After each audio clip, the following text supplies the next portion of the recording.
সবাইকে আসসালামু আলাইকুম। রিয়াজ কিচেন থেকে সবাইকে স্বাগত জানাচ্ছি নতুন আরও একটি রেসিপি দেখার জন্য। এখন যেহেতু কাঁচা আমের সিজন চলছে, তাই এখন এই সময় আচার দেওয়ার।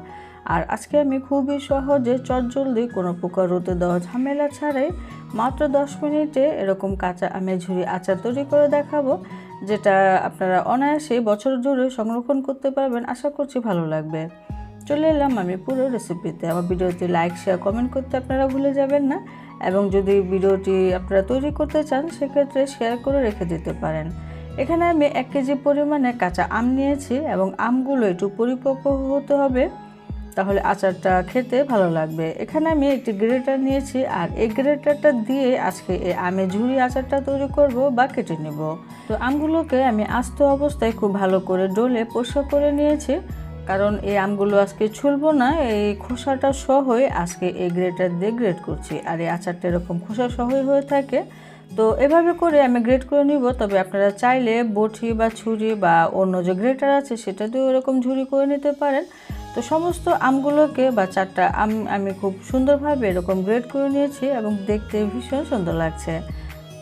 আমগুলো গ্রেট করা হয়ে গেলে এখানে লবণ দিয়ে দিতে হবে। এখানে আমি 2 চা চামচ উঁচু করে লবণ দিলাম, তারপরে খুব ভালো করে মাখিয়ে নিচ্ছি। অত ডোলে মাখার দরকার নেই, একটু হালকা করে মাখিয়ে নিব।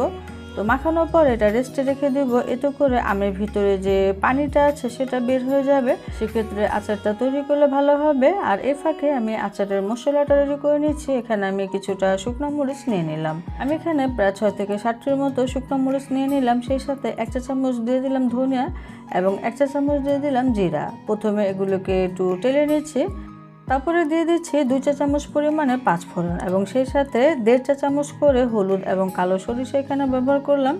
এখন আমি সব কিছুকে খুব ভালো করে ভেজে নেব। খুব সুন্দর একটি ফ্লেভার আসবে এবং মুচমুচে হয়ে যাবে, তখনই বোঝা যাবে ভাজা হয়ে গিয়েছে। নামিয়ে আমি ব্লেন্ডারে গুঁড়ো করে নিব হালকা কিছুটা ঠান্ডা করে। তো এখন আমি আচারের জন্য তেলটা রেডি করে নিচ্ছি। এখানে আজকে আমি আধা কেজি পরিমাণে বা 2 কাপ পরিমাণে সরিষার তেল লাগবে। তো চুলার জালটা এখন মিডিয়াম টু হাইতে রেখে তেলটা খুব ভালো করে গরম করে নিব। যখন তেলটা খুব ভালো করে গরম হয়ে যাবে, তারপরে আমি চুলাটাকে বন্ধ করে দিব। আর এ ফাঁকে আমি আমটা যে লবণ মাখিয়ে রেস্টে রেখেছিলাম, সেই আমটা এখন এভাবে চিপড়িয়ে নিগড়িয়ে এর ভেতর থেকে পানিটা বের করে নিতে হবে। তো আপনারা চাইলে একটি কাপড়ের মাধ্যমে এই পানিটাকে নিগিয়ে নিতে পারেন, বা পাতলা কাপড়ে নিয়ে এরকম নিগিয়ে নিলে হয়ে যাবে। আমি হাত দিয়ে চেপে নিচ্ছি, আর কত পানি বের হয়েছে। আর এই পানিটা খেতে কিন্তু ভীষণ মজা। তো এখন আমি আমগুলোকে একটু দেখিয়ে দিচ্ছি, আমটা কিন্তু খুব সুন্দরভাবে ঝরঝরে হয়ে গিয়েছে, এখানে কোনো প্রকার পানি নেই। আর এরকম আমটাই দরকার।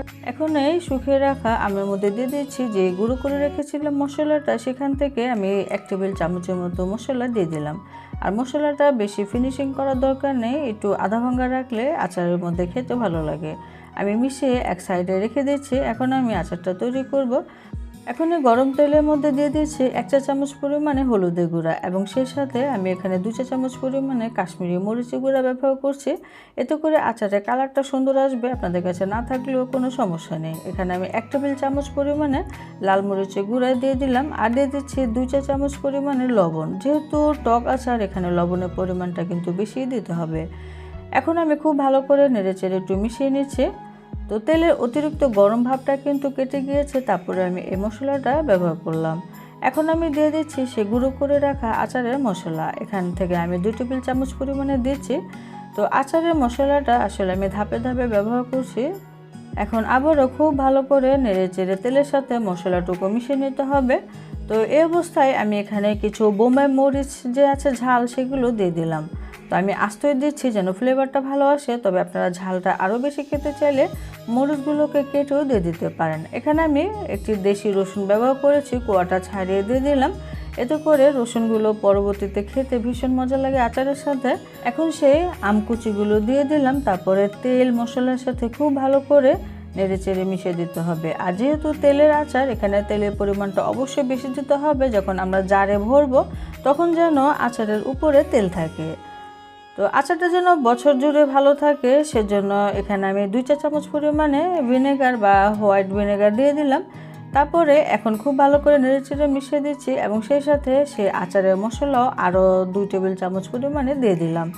এখন মিশিয়ে নিয়েছি। তো আচারটা কিন্তু এখনও কিছুটা গরম রয়েছে, পুরোপুরিভাবে ঠান্ডা করে নিতে হবে। এটা কয়েক ঘন্টা পরের অবস্থা এটা।